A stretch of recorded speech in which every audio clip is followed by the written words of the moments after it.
A double-decker bus spins around on ice, smashing parked vehicles on its way on a hill in Kirkcaldy, Scotland. Scotland police confirmed that no one was hurt in the incident. More details on this later in the news. Good evening, I am Gianna Llanes. I am Nina Rich Hilago Flores. This is Mata ng Agila International. Now for the headlines. Indonesia's Joko Widodo is set to arrive in the Philippines tonight to meet President Ferdinand Marcos Jr. Albay Representative Edsel Lagman reveals excessive amount anomalies in the 2024 charter change budget. Ecuador is in a state of emergency after a top narco boss escaped from maximum security detention. A likely gas leak blast in Texas injures at least 21. And catch K-pop group 17's Follow Tour this weekend live at the Philippine Arena.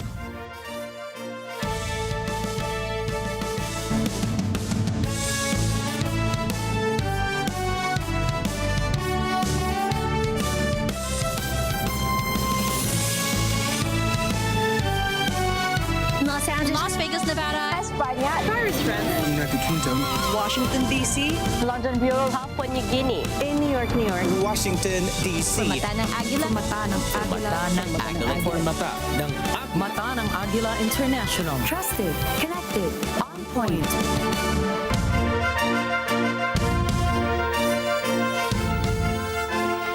Indonesian President Joko Widodo is slated to arrive in the Philippines tonight for a 3-day official visit. Tomorrow, he is set to convene with President Marcos at Malacanang Palace. This is an important step to ensure the South China Sea remains a sea of peace, stability, and prosperity. During their meeting, the two leaders are anticipated to assess the advancements in Philippines-Indonesia relations, building upon the momentum established during President Marcos' state visit to Jakarta from September the 4th to the 6th in 2022. President Marcos has also traveled to Indonesia in 2023, attending the 42nd ASEAN Summit in Labuan Bajo, Indonesia in May, and the 43rd ASEAN Summit in Jakarta in September. The Philippines and Indonesia, as founding members of the Association of Southeast Asian Nations, or ASEAN, are not only close neighbors but also steadfast partners with a history of robust cooperation spanning political, economic, and people-to-people relations. They will support each other basically as ASEAN neighbors on trying to ensure a peaceful and stable region, especially the South China Sea. The Philippine Statistics Authority, or PSA, has announced a significant decrease in the number of unemployed Filipinos in November 2023, marking the lowest unemployment rate in recent years. According to national statistician Claire Dennis Mapa, the number of unemployed individuals aged 15 and above decreased to 1.83 million in November 2023, showing a notable improvement from the 2.09 million recorded in the previous month. The unemployment rate, a key indicator of economic health, was reported at an impressive 3.6%, which translates to 36 out of every 1,000 individuals in the labor force being without a job. Mapa highlighted that this represents the lowest unemployment rate since April 2005. The PSA also reported an increase in underemployed individuals.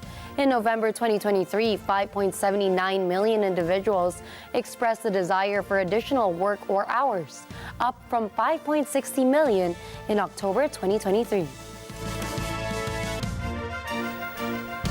The Department of Labor and Employment, or DOLE, is optimistic that there will be improvements in the employment figures in the country.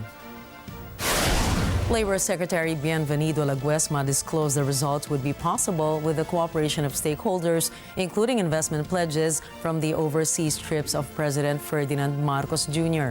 Laguesma added that the improvements can be seen in the first quarter of the year. The Department of Trade and Industry, or DTI, on its part, is securing the possible investment pledges and commitments that would bring the said results, especially on the power and renewable energy sectors. The Labor Secretary added that the manufacturing sector, the information technology sector, and business process management sector have also contributed to the improvements. According to DTI's estimates, the manufacturing sector can create 200,000 jobs.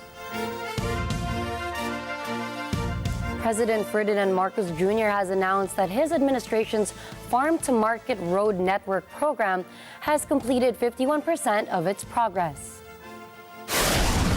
I am happy to share significant updates sa ating Farm to Market Road Network program. Ang ating dapat maging target is 131,410.66 kilometers sa 6 na taon. Maaari ko na mai-report na 51% of that nabuo na natin. Out of the said target, the government has already constructed 67,328.92 kilometers. This is equivalent to 32 times the number of road trips from Apagi to Jolo. The president vowed that his administration would work double time until all road networks were completed under the Build Better More initiative. Agri Party List Representative Wilbert Lee has filed House Bill 9020, or Cheaper Rice Act. This is to achieve the 20 peso per kilo price for rice. Under the proposed legislature, a price subsidy program will be established that would help local farmers secure income and increase their rice production. The bill also mandates that the Department of Agriculture, or DA, would be assigned to contact the Department of Trade and Industry and other agencies to buy rice from local farmers and to sell to consumers at a cheaper price. DA, however, disclosed that rice's price in the country would not drop in 2024. This is due to the rice imports by Vietnam and Thailand to the Philippines amounted to $600 per metric ton.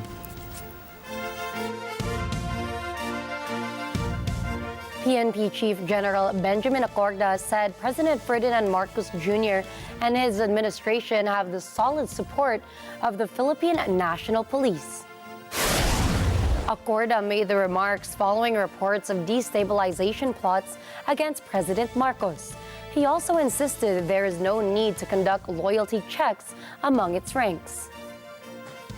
No need, there's no reason for the PNP personnel to, kumbaga, babaliktad or magalit. Everything is being addressed. Pinipilit natin ibigay lahat ng pwedeng ibigay. I don't see any reason to be discontented or to withdraw support na sinasabi or para pag-resign. Officials from the Police Regional Office 1, led by Regional Director Police Brigadier General Lou Evangelista, signed a manifest swearing support for the Marcos administration. Acorda said this move is significant since Region 1 is the home of Marcos. Actually, kahit hindi na kailangan sana, but because of these mga fake news na kumakalat, I guess we have to do it kasi it's giving a wrong signal to other people, to the community, and to the foreign investors, to our tourism. Nakakasakit yun. So I think we have to do that also para once and for all, mawala yung mga agam-agam na pinapakalat ng mga fake news. This Monday, Acorda charged retired Army General Johnny Macanas with violation of Article 154 of the revised penal in relation to cybercrime law. Macanas allegedly used Acorda's photo and name in a vlog to sow disinformation that the police are withdrawing support from President Marcos. Acorda said they respect every person's right to express opinion. However, he stated it was not right to use his name to spread disinformation. He added that they are considering filing a case of inciting to a sedition case against Macanas. Albay Representative Edse Lagman revealed that the Bicameral Conference Committee has augmented the allocation for the conduct and supervision of elections, referenda, recall votes, and plebiscites in the 2024 budget. Lagman specified that the 2024 budget designates 14 billion pesos for this purpose, with 12 billion pesos being added by the committee to the Commission on Elections budget. This represents a substantial increase compared to the 2 billion pesos allocated in 2023. The revised allocation surpasses the annual budgets of various departments, including migrant workers with 9 billion pesos, trade with 8 billion pesos, and tourism with 3 billion pesos. Lagman previously asserted that Bicol coordinators released funds on January the 5th, allocating 100 pesos per voter for a campaign aimed at amending the Constitution through a people's initiative. This constitutional provision calls for a joint vote by the House and Senate when amending the Constitution, as opposed to separate votes. South Korean firm Miru Systems Company Limited has been granted approval to advance in the bidding process for the Commission on Elections acquisition of a new automated election system for the upcoming 2025 national and local elections. Miru, the exclusive bidder for this procurement project, successfully fulfilled all legal and financial prerequisites, securing its eligibility for consideration. While scrutinizing Miru's financial documentation, Comelec spokesperson John Rex Lodianco noted a minor discrepancy of 2,000 pesos in their bid. He emphasized that this discrepancy is inconsequential, as the official bid submitted by the joint venture will be the decisive figure. The sanctioned budget for the automated election system procurement stands at 18.827 billion pesos. Laudianco clarified that according to regulations, the bidder's proposal must not surpass the approved budget for the contract. In light of this, the Comelec spokesperson disclosed that Miru will soon receive a notice for post-qualification evaluation. This process will entail a comprehensive assessment of the technical requirements stipulated by the electoral body for the 2025 automated election system. The Department of Trade and Industry, or DTI, said that the country has surpassed the net foreign direct investment, or FDI, inflows of Malaysia and Thailand in the first 3 quarters of 2023. DTI Undersecretary Seferino Rodolfo disclosed that the Philippines' net FDI inflows amounted to $5.88 billion. This is higher than Malaysia and Thailand's $4.99 billion and $4.44 billion, respectively. DTI noted that the Philippines has become the 3rd biggest destination of FDI Southeast Asia, behind Vietnam and Indonesia in 2023. The net foreign direct investment refers to the value of inward direct investment made by non-resident investors in the reporting economy. Coming up, an elderly Japanese woman was rescued 5 days after being trapped under the rubble. Antony Blinken rallies Middle East leaders to prepare for Gaza's future. And France is set for a major political shakeup. Stay tuned for more stories around the globe when we return.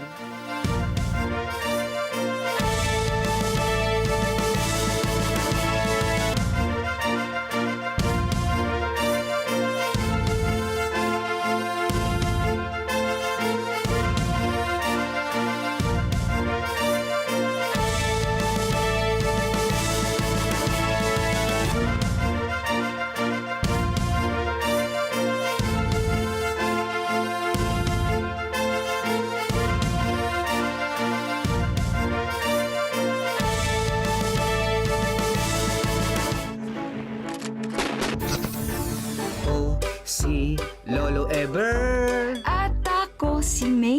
ang aking forever. Si Lola May na passionista, loves ko kahit ang tapang niya. Hoy ever, loves din kita. Naligo ka na ba? Si Ever for May, at si May forever. Mga ka-Net 25, nakapag New Year, New Me na ba ang lahat? Sa panibagong yugto ng ating buhay, patuloy ang Net 25 sa pagbabahagi ng kasiyahan, kaaliwan, tawanan, at mahalagang impormasyon sa inyo. Let's net together in 2024. Maligayang bagong taon, mula sa Net25. Kayamanan sa guduin. Gusto nyo bang mahukay ang katotohanan? Huwag palampasin ang kapanapanabik na mangyayari sa barkadahang minahal nyo na. Goodwill Season 3? Tuwing Sunday yan ha, alas 4 ng hapon. Dito lang sa Net25. Let's net together sa Net25. Sa Net25.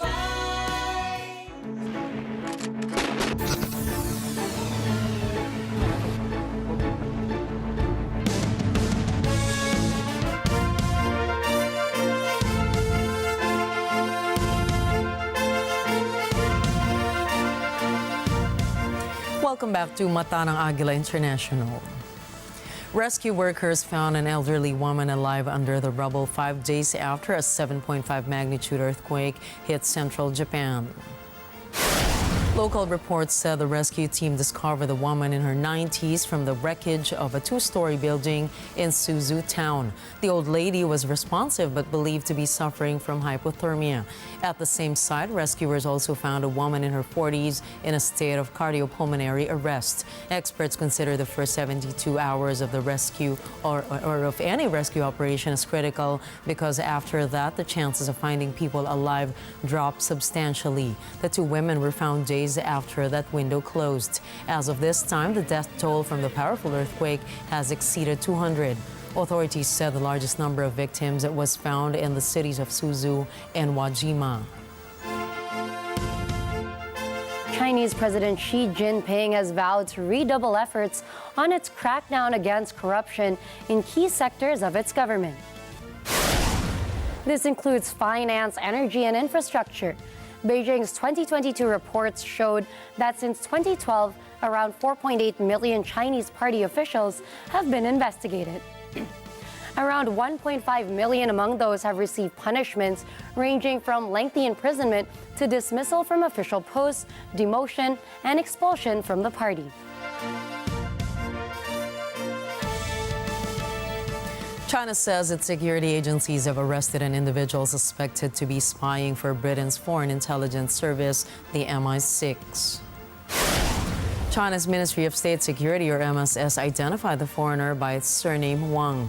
MSS claims Wang was in charge of an overseas consulting agency, and in 2016, MI6 instructed Wang to enter China several times. MSS says MI6 also told Wang to use his public identity to collect secrets and information for British spying. China also alleged that Wang underwent professional intelligence training and that MI6 provided him special espionage equipment for intelligence cross-linking. The British government has not commented on China's claims. North Korean leader Kim Jong-un urged poultry farmers to increase production amid food shortages in the country. He made a statement following his visit in Gwangcheon Chicken Farm in Hwangju County. Kim was accompanied by his daughter, Ju-ae. The Pyongyang leader also praised the newly built chicken factory, saying that it was a standard model for modernizing poultry factories across North Korea. Kim stressed the need to constantly increase poultry production so as to provide people with much more meat and eggs. He said that his government will build another chicken farm in Pyongyang this year. Analysts say North Korea has been focusing on boosting grain production to address chronic food shortages in the country. U.S. Defense Secretary Lloyd Austin is facing growing criticism for waiting days to inform the White House and Congress about his hospitalization. His failure to disclose his whereabouts kept key officials in the dark about his status during a major Middle East crisis. Ralph Cornell tells us more. Doctors admitted U.S. Defense Secretary Lloyd Austin to this hospital, the Walter Reed National Military Medical Center, on New Year's Day, due to complications from an elective medical procedure. But the Pentagon did not make any public announcement until 4 days later, and also waited to notify other top government figures. The 70-year-old secretary's hospitalization comes with Washington's struggle to contain the fallout from the Israel-Hamas war.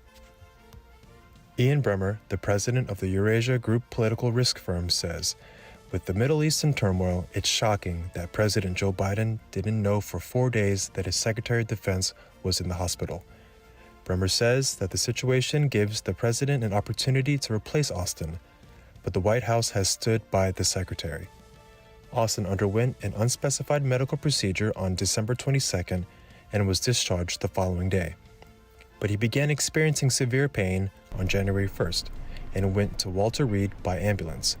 In a statement, Austin has admitted that he could not have done a better job ensuring the public was appropriately informed.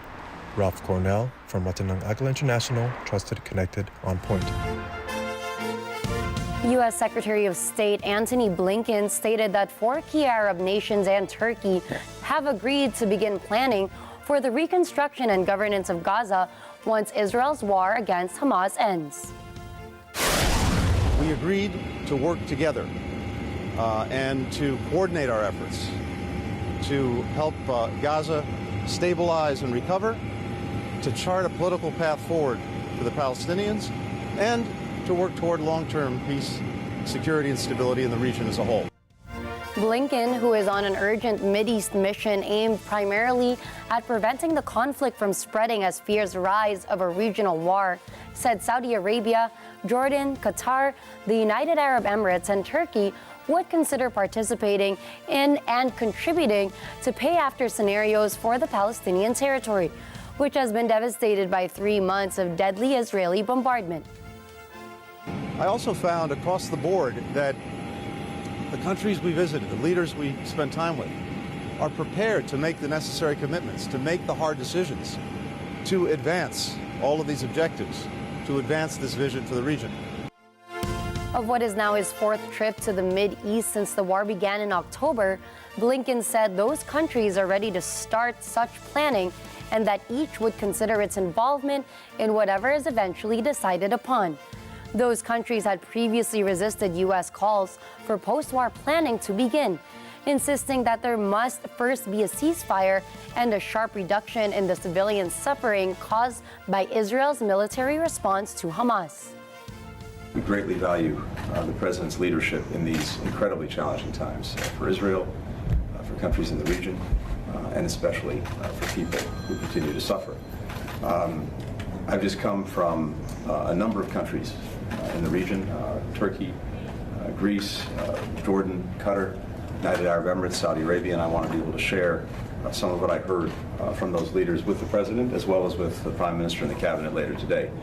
And of course we'll have an opportunity to sit with the families of some of the hostages and discuss our relentless efforts to bring everyone home and back with their families. And there's lots to talk about, in particular, about the way forward. So I look forward to these conversations. As always, it's very good to be with you. The situation in the Middle East has escalated recently with an Israeli airstrike killing a Hezbollah commander in Lebanon and Hezbollah responding by striking a sensitive Israeli base. إذا فكر العدو أن يشن حربا على لبنان حينئذ سيكون قتالنا بلا سقوف بلا حدود بلا قواعد بلا ضوابط. Each exchange increases the risk of a broader conflict involving the U.S. and Israel against Iran and allied militant groups. The latest Israeli airstrike targeted Wissam al-Tawil, an elite Hezbollah commander in southern Lebanon. Al-Tawil was a veteran of the Iranian-backed Lebanese force and played a role in the 2006 cross-border kidnapping of 2 Israeli soldiers, which led to the last war between Israel and Hezbollah. Hezbollah has retaliated by launching strikes against Israeli forces in the Metula area along the eastern side of the border. These actions, occurring almost daily since the Gaza conflict began, seem aimed at engaging Israeli troops. As long as Israel continues its offensive in Gaza to crush Hamas, regional tensions are likely to persist. The U.S., a key supporter of Israel's offensive, is seen as the only power capable of potentially halting the conflict. However, Iran's allies appear to believe that the U.S. may intervene if the costs escalate, leading to attacks on U.S. bases and international shipping in the region. Ecuador has declared a state of emergency Monday after a dangerous narco boss escaped from maximum security detention. The government is also dealing with unrest, which has broken out at several prisons in the violence-plagued country. E.J. Gonzalez has the report. Ecuadorian President Daniel Noboa announced a 60-day mobilization of soldiers in Ecuador's streets and prisons as a manhunt is underway for gangster Jose Adolfo Macias, alias Fito. As well, there will be an overnight curfew. Noboa says the state of emergency will give members of the armed forces all the political and legal support they need to carry out their duties in a battle against what he describes as narco-terrorists. The leader of the powerful Los Choneros gang is believed to have escaped Sunday just before a police inspection of the prison in the port city of Guayaquil. The 44-year-old is believed to have been tipped off about the inspection. The prosecutor's office says it has charged 2 prison officials allegedly involved in Fito's escape. Fito had been serving a 34-year sentence for organized crime, drug trafficking, and murder. Elsewhere, unrest broke out at penitentiaries in 6 of Ecuador's 24 provinces Monday, with guards taken hostage at some of the facilities. No injuries have been reported in those incidents. EJ Gonzalez for Mata ng Agila International, trusted, connected, on point. The European Union's Commissioner for Home Affairs say immigration is essential for Europe's future. Ilja Johansson says without newcomers, the EU faces a labor shortage. Thomas I. Likeness reports. Johansson says the EU's working age population is falling by 1 million people a year. So she says now is not the time to slam the door on immigrants. But the truth is also that without migration, we will starve. Because we need also migration, but we need it in an orderly way. Johansson says presently Europe welcomes about 3.5 million legal newcomers a year. But what she's concerned about are the 300,000 illegal migrants. We have to avoid those people that use the smugglers to actually often risk their lives on the irregular arrivals to the European Union. This needs to be prevented, and the smugglers need to be arrested. Scenes like this have become all too common off the coast of Italy and other places. This is where illegal migrants from Syria and northern Africa, often transported by human traffickers, land to seek asylum. Johansson says human smugglers have to be stopped, but Europe can't do this on its own. We need this global alliance against migrant smuggling and the new legislation that I have put forward to fight the smugglers. Johansson's comments came during a trip to Greece where she met with that country's migration minister. Thomas I. Likeness from Mata ng Agila International.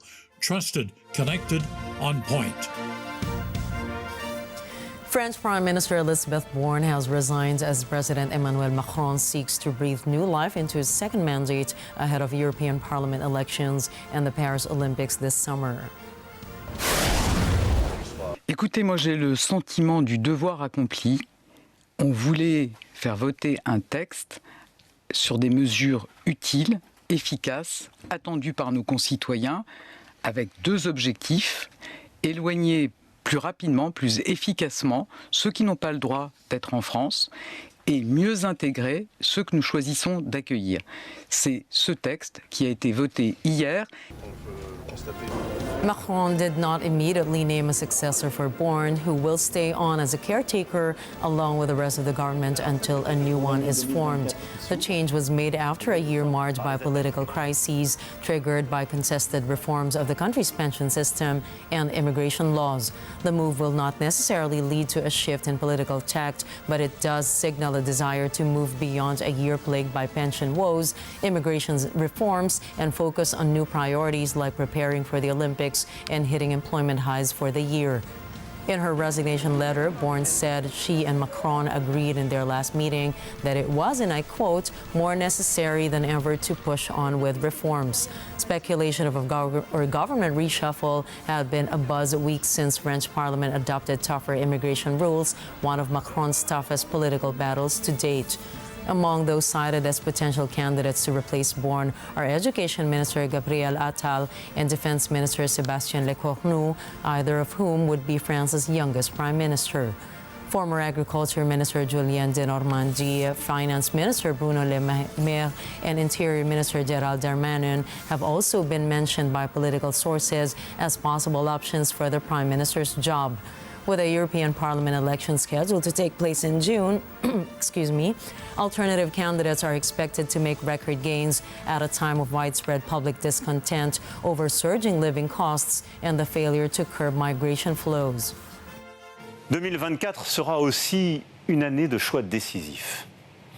Nous aurons à faire le choix d'une Europe plus forte, plus souveraine, à la lumière de l'héritage de Jacques Delors. Une Europe qui œuvre à la paix au Proche-Orient et sur notre propre continent, en continuant à soutenir le peuple ukrainien et avec lui notre sécurité, notre liberté, nos valeurs.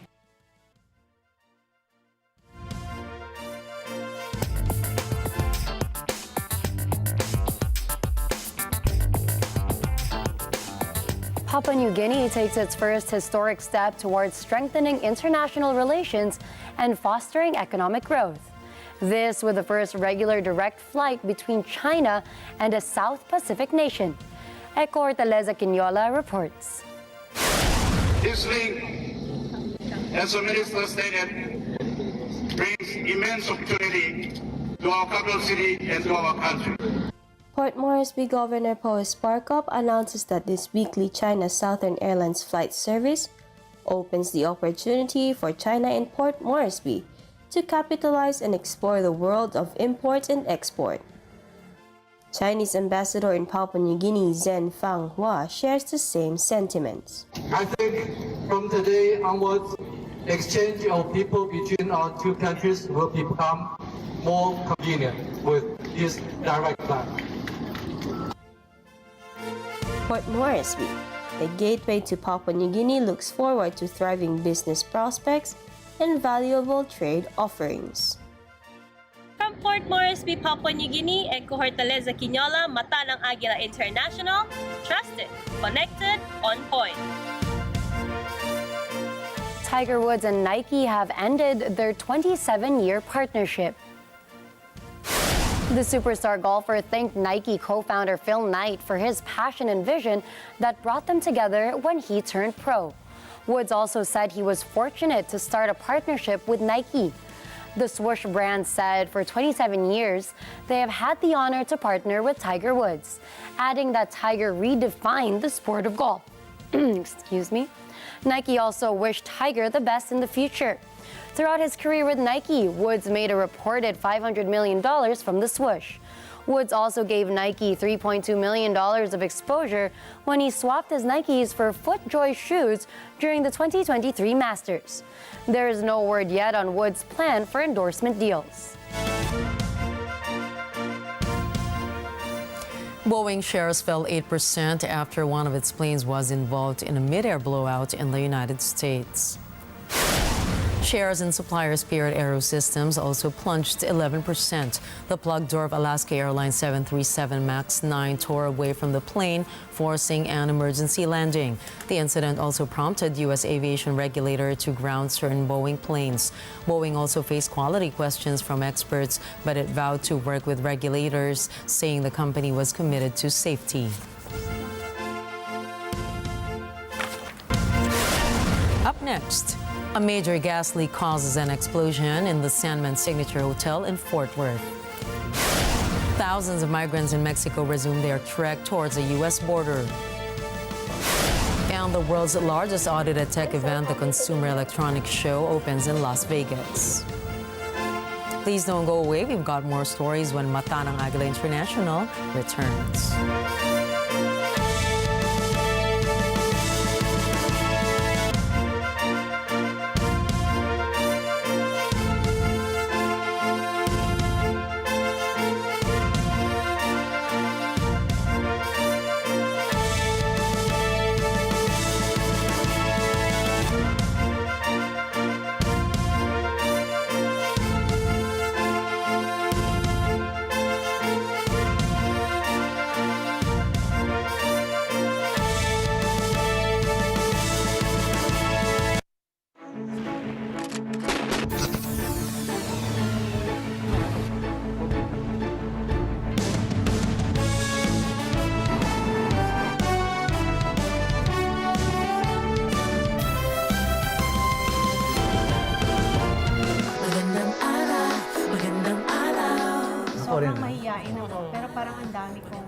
ang daming nabigay sa akin na Ronnie para lumabas ako sa mga.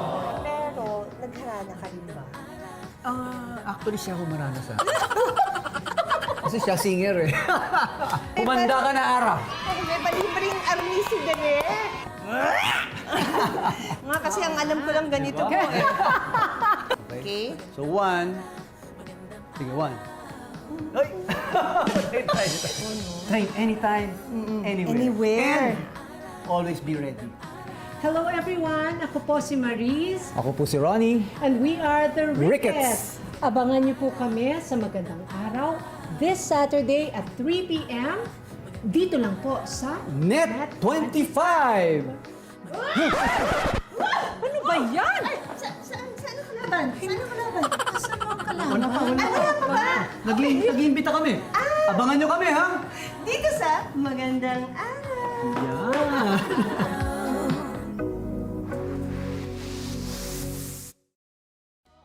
Let's get together. Sunday 25. Sunday 25.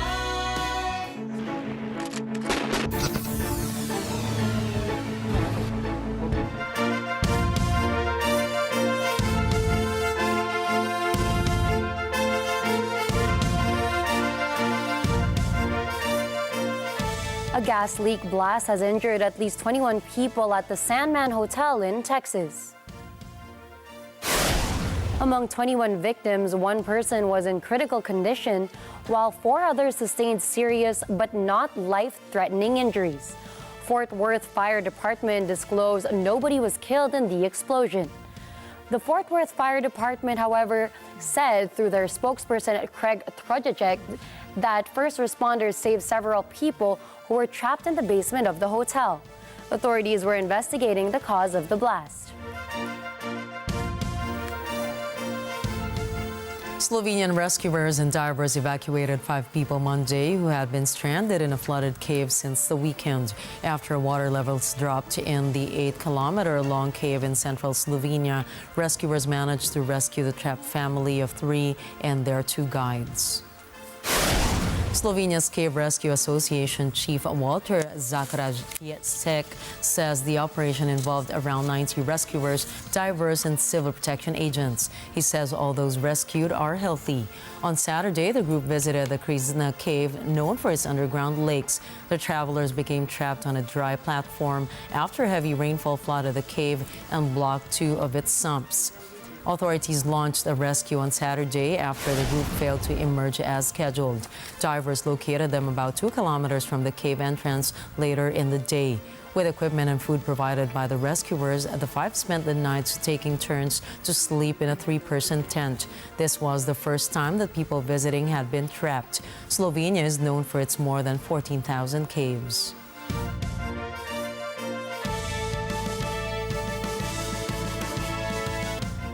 A double-decker bus spun around on ice, smashing parked vehicles on its way on a hill in Kirkcaldy, Scotland. The video footage showed a stagecoach bus skidding into a garden wall on Chapel Road before it stopped. Scotland police assured that no one was hurt in the incident. A spokesperson for Stagecoach East Scotland confirmed that there were passengers on the bus during that time.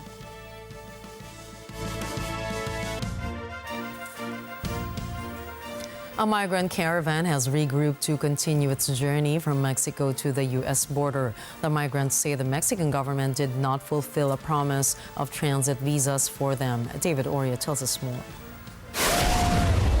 There are about 2,000 people in this migrant caravan making its way from the southern Mexican state of Chiapas.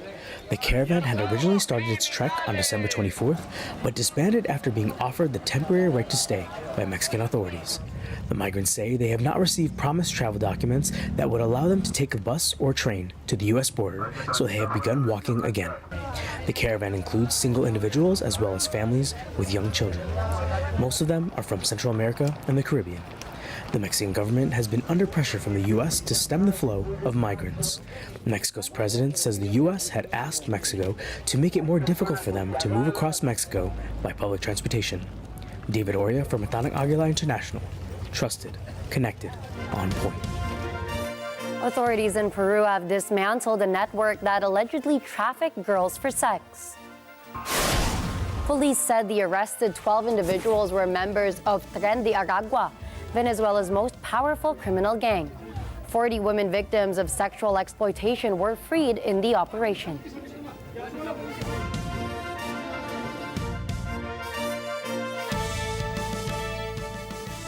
Opposition politicians in Italy are calling for an explanation from the government regarding the lack of police intervention at a Rome rally where hundreds of demonstrators openly gave a banned fascist salute. The rally, which took place in a working-class neighborhood on Sunday night, was held to commemorate the killing of 2 members of a neo-fascist youth group in 1978, an attack later claimed by extreme left militants. During the rally, participants raised their right arm in a straight-arm salute reminiscent of the fascist dictatorship of Benito Mussolini, a gesture banned under post-war legislation prohibiting fascist symbolism. Democratic Party Chief Eli Schlein, who leads the largest opposition party, is among those demanding that the Interior Minister appear in Parliament to explain why police reportedly took no action to stop the rally. The opposition pointed out the apparent double standard, highlighting a recent incident where a theater-goer at an opera house was swiftly surrounded by police for shouting "Long live anti-fascist Italy" during a premiere. Furious farmers opposed to Berlin's plans to cut tax breaks for agriculture used tractors to block roads across Germany on Monday. The cuts also end subsidies for agricultural diesel fuel. Rosel Feria has more. Farm vehicles blocked the centers of cities including Berlin, Munich, Hamburg, Cologne, and Bremen, with up to 2,000 tractors registered for each protest. Outside cities, demonstrators targeted highway access ramps, snarling traffic in a coordinated nationwide show of discontent. The protest also caused disruptions at Germany's borders with France, Poland, and the Czech Republic, causing traffic to back up at crossing points, according to local media and German police. Farmers began gathering on Sunday evening at the Brandenburg Gate landmark in the heart of the government quarter in Berlin. The sector has been up in arms over government plans to withdraw certain tax breaks for agriculture this year. But as some people at the demonstrations have brandished far-right symbols and slogans, fears have emerged that the far-right could exploit the protest movement to drive political divisions and stoke opposition to democracy. Economy Minister Robert Habeck warns the rallies risk being co-opted by the far-right. Rosel Feria for Mata ng Agila International, trusted, connected, on point.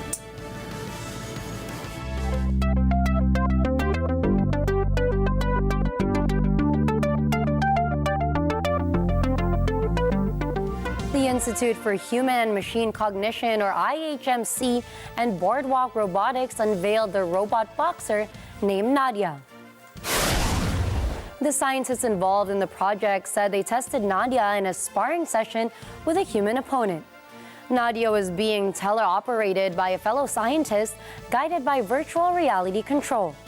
The test demonstrated a possible human-controlled robot avatar. Research scientist Robert Griffin said robots like Nadia could be used to navigate indoor spaces, mirroring human adaptability to challenge like stairs, ladders, and debris. Griffin added that they are leaning towards making robots that can do dangerous tasks like bomb disposal, nuclear cleanup, and disaster response. A historic private mission to land on the moon faced near-certain failure Monday after the spacecraft suffered a critical loss of fuel.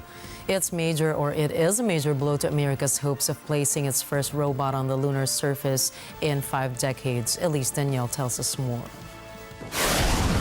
Fixed to the top of United Launch Alliance's new Vulcan rocket, Astrobotics' Peregrine lunar lander blasted off overnight Monday from Florida's Cape Canaveral Space Force Station. It then successfully separated from its launch vehicle. Trouble began a few hours later.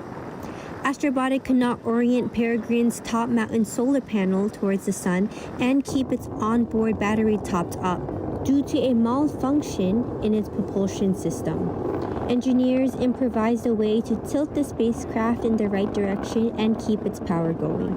But then the company posted on X that the same propulsion failure appeared to be the cause of a critical loss of fuel. They also released an image taken from a mountain camera that showed extensive damage to an outer layer of the spacecraft. Peregrine was supposed to reach the moon, then maintain an orbit for several weeks before landing on February 23rd. Elise Daniel for Matanang Agila International, trusted, connected, on point. Most of the world's leading innovators are flocking to Las Vegas this week to showcase gadgets that will shape and help our future. Technological giants are gearing up for the annual Consumers Electronics Show, or CES, as it kicks off in Las Vegas this week, highlighting the industry's advances and sessions that tackle the fast emergence of artificial intelligence, or AI. The CES 2024 starts its 4-day trade show themed as All Together, All On, that presents gadgets of mobility, healthcare, and exhibits of that will provide solutions in the post-COVID world. It spotlights the Consumer Technology Association's partnerships with the United Nations Human Security for All campaign, which recently included technology as its 8th human security pillar. Billed as the world's largest audited tech event, the show expects 130,000 attendees this year, with more than 4,000 exhibitors that range from automakers and tech giants to leading cosmetic companies such as L'Oreal, Google, Honda, and Amazon.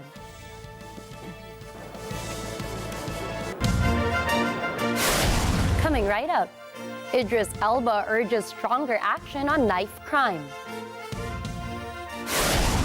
Hayao Miyazaki earns his first Golden Globe after 83 years. And Filipino carrots are all pumped for this weekend's festivities. Catch the latest in sports and entertainment. Matanang Agila International will be back.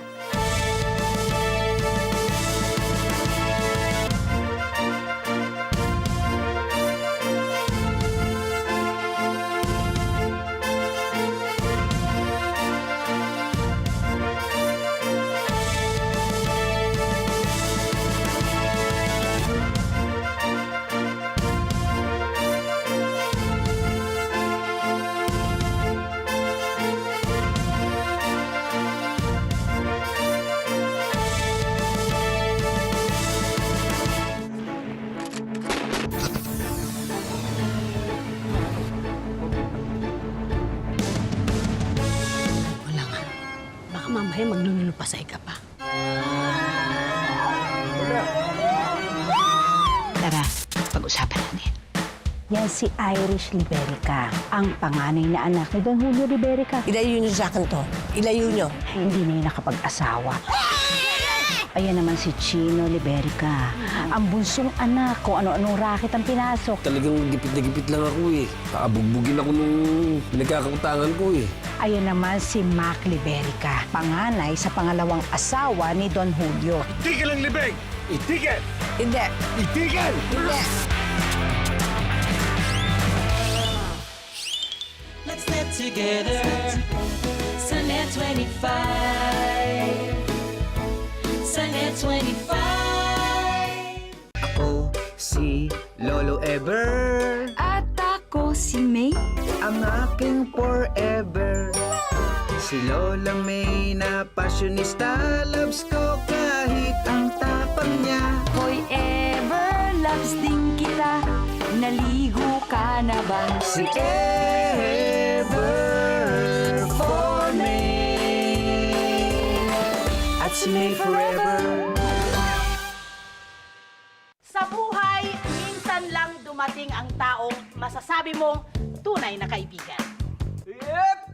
At kapag siya'y natagpuan na, huwag mo nang pakawalan. Ang tunay na kaibigan, laging nandyan kahit kailan. Handang gawin ang lahat, maging happy ka lang. Gagawin ang April Song! Para sa'yo, para sa pamilya, at para sa bayan. Tulad na lang ng inyong mga bagong kaibigan. Tuwing umaga, love, Cody Pet, and everything! Lunes hanggang Biyernes, 6:30 ng umaga sa Net 25! Let's get there! Tony Bennett and every time! Tony Bennett and every time! Dapat din! Love Tony Bennett and every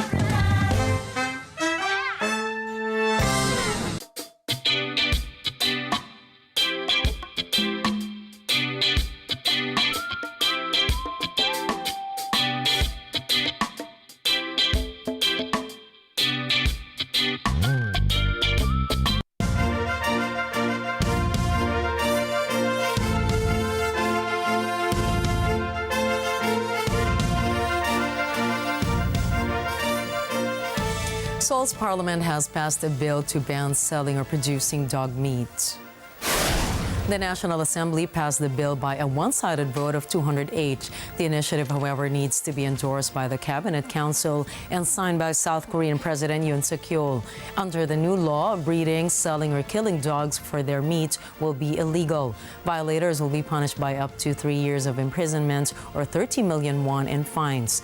Dog farmers, however, are against the legislature. Seoul's Agriculture Ministry data shows as of April 2022, more than 1,000 farms were breeding almost 500,000 dogs to be served at around 1,600 restaurants. The law is set to be imposed by 2027. British actor Idris Elba launched a campaign against knife crime to call the government to take immediate action to prevent serious youth violence in Parliament Square, central London. From Europe, Beverly Madrid reports.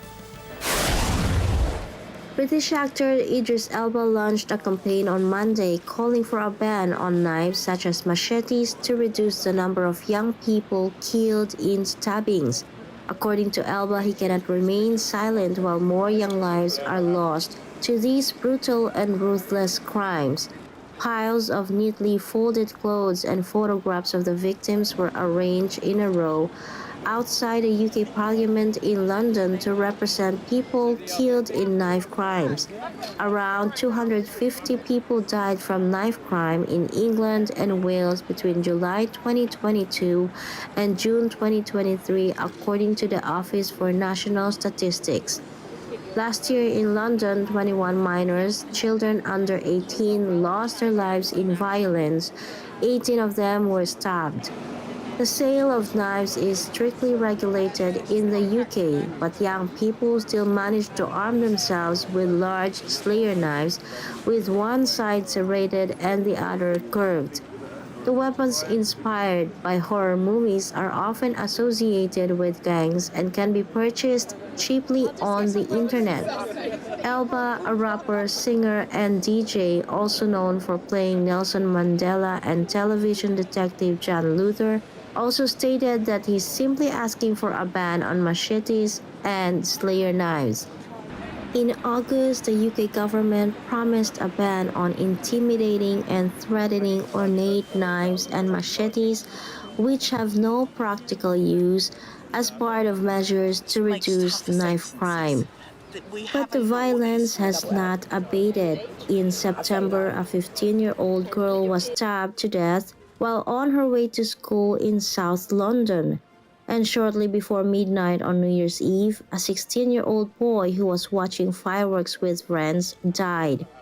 Nadine Searchwell, whose 22-year-old son was killed in October while shopping for pizza, expresses her disbelief at how easy it is for young people to buy knives and hurt other people, and that the government doesn't pay attention. Meanwhile, Sunak's spokesman said on Monday that knife crime had fallen by 7% and hospital admissions for stab wounds had fallen by almost a quarter. This is Beverly Madrid, UK Bureau for Mata ng Agila International. Trusted, connected, on point.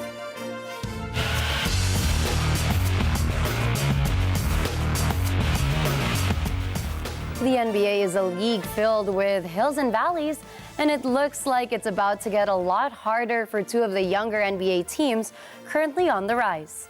Vin Pasqua has the score. The Indiana Pacers edged the Boston Celtics in a bittersweet 2-point victory that saw All-Star guard Tyrese Haliburton go down with a hamstring injury.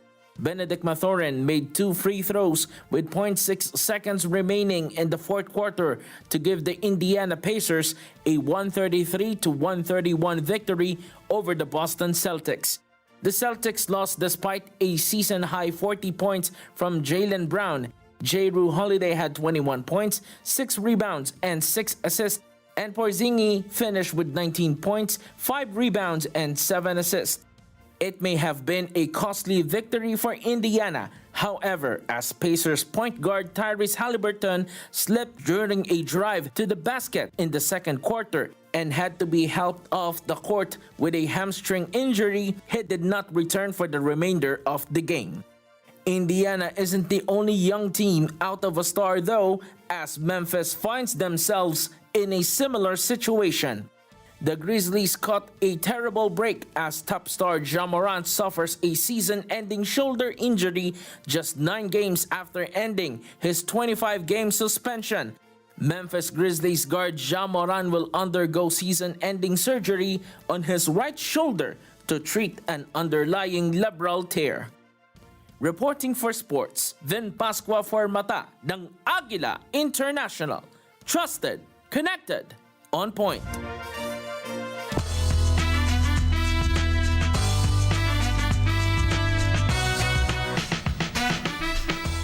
The Japanese legendary filmmaker Hayao Miyazaki has won his first Golden Globe at the age of 82 for his last movie, The Boy and the Heron. Oh, it's me. And the Golden Globe goes to The Boy and the Heron.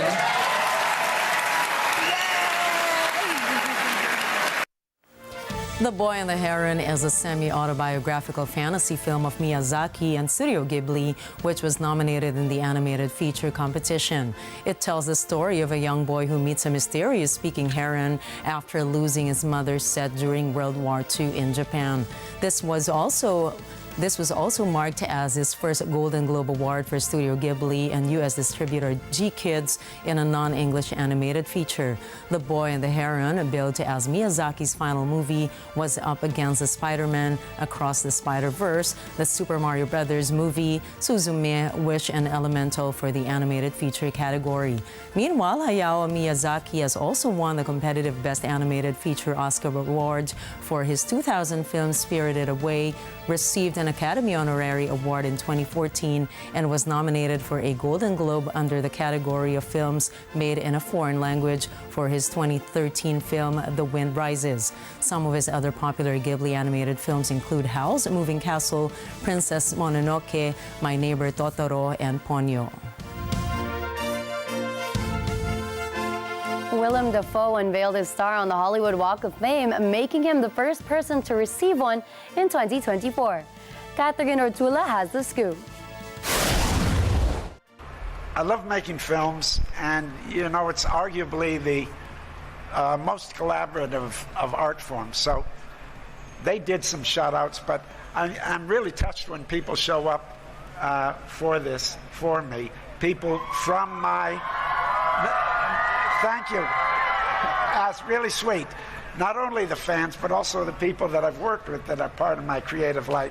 Hollywood veteran actor Willem Dafoe, famous for his work in films such as The Lighthouse, Spider-Man, Poor Things, and American Psycho, has received a star on the Hollywood Walk of Fame on Monday. The unveiling of the star was emceed by fellow Walk of Famer Ellen Kay, with actors Patricia Arquette and Pedro Pascal serving as guest speakers. Dafoe's Walk of Fame star is the 2,768th addition to the famous walkway along 6284 Hollywood Boulevard in Hollywood. The 68-year-old actor remains to be a prominent face in Hollywood for decades, with a wide range of eclectic filmography from animation to art house. Throughout his remarkable career that began in a supporting role in Michael Cimino's 1980 epic Western film Heaven's Gate, Dafoe has received several accolades, including the Volpe Cup for Best Actor, as well as nominations for 4 Academy Awards, a BAFTA Award, and 4 Golden Globe Awards. He earned acclaim for many roles, including Mississippi Burning, Clear and Present Danger, The English Patient, and American Psycho, but he gained wider attention for his role as the supervillain Norman Osborn, aka Green Goblin, in the superhero film Spider-Man in 2002. At the ceremony, Arquette praised the actor in her words, "There's only one Willem Dafoe. Willem is one of those people who exceeds your hopes when you work with him." Meanwhile, Pascal said, and I quote, "He is the greatest American actor in our lifetime. You cannot compare his career to anyone's, truthfully." You know, this is something that before I was an actor I was aware of. I mean, it's a part of the whole lore of Hollywood, the whole lore of cinema, whole lore of Los Angeles. So it's a funny circling around. It's something that I didn't know that I'd ever be a part of. I became a part of it, and it never crystallized as an ambition. But now that I'm here, it feels beautiful. Catherine Ertula for Mata ng Agila International, trusted, connected, on point. Are you ready to make some noise? Here's what you need to know before the two most anticipated international acts of K-pop boy group 17 and British rock band Coldplay take to the stage this January. 17's Follow Concert Tour is a scheduled two-day event on January 13 and 14 that will be held at the Philippine Sports Stadium in Bocaue, Bulacan. PH Carrots can check the seat plan and event details for 17's Follow Concert Tour posted in livenation.ph website. The 13-member K-pop boy group 17 includes SQ, Jonghan, Joshua, June, Hoshi, Wonwoo, Woozi, DK, Mingyu, The Eight, Seongkwan, Vernon, and Dino. This group debuted in 2015 under Pledis Entertainment. Meanwhile, I'm sure music fans are readying their hymns for the weekend as Coldplay gives us something just like this as the British rock band Coldplay will bring their music of the Spheres World Tour at the Philippine Arena on January 19 and 20. Coldplay are made up of members Chris Martin, Johnny Buckland, Guy Berryman, and Will Champion, and have plenty of hit songs that include Yellow, Viva la Vida, and Something Just Like This. Live Nation PH has also released the ticket prices and seat plan for the music of the Spheres Concert World Tour as the January 19 slot is already sold out. We hope to see you there under a sky full of stars. I'm so excited. I know. Coldplay is my favorite band ever, so I'm so excited. And all in January. It's only the first month of the year. It's only and the first so month. much is lined up already. And to send you off today, here's a quote from American author and inspirational speaker Simon Sinek. Working hard for something we don't care about is called stress. Working hard for something we love is called passion. Well, I hope that nobody is feeling stressed today. And if you do, I hope that you have that passion that you can always turn to make you feel better. Work is always nice as long as you put your heart into it. Yeah. And it's been said that if you do something that you love, it doesn't feel like work. You don't have to work a single day in your life. And that's how we feel. That's how we feel. And that's a wrap for tonight's news. Catch the latest updates on our social media channels. I am Gianna Llanes. I am Nina Richie Lago Flores. This is Mata ng Agila International. Trusted, connected, on point.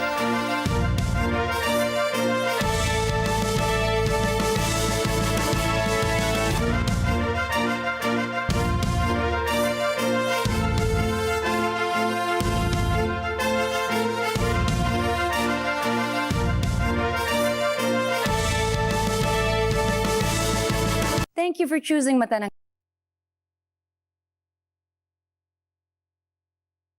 Point with stories from around the globe. Follow, like, and subscribe to @Net25 TV.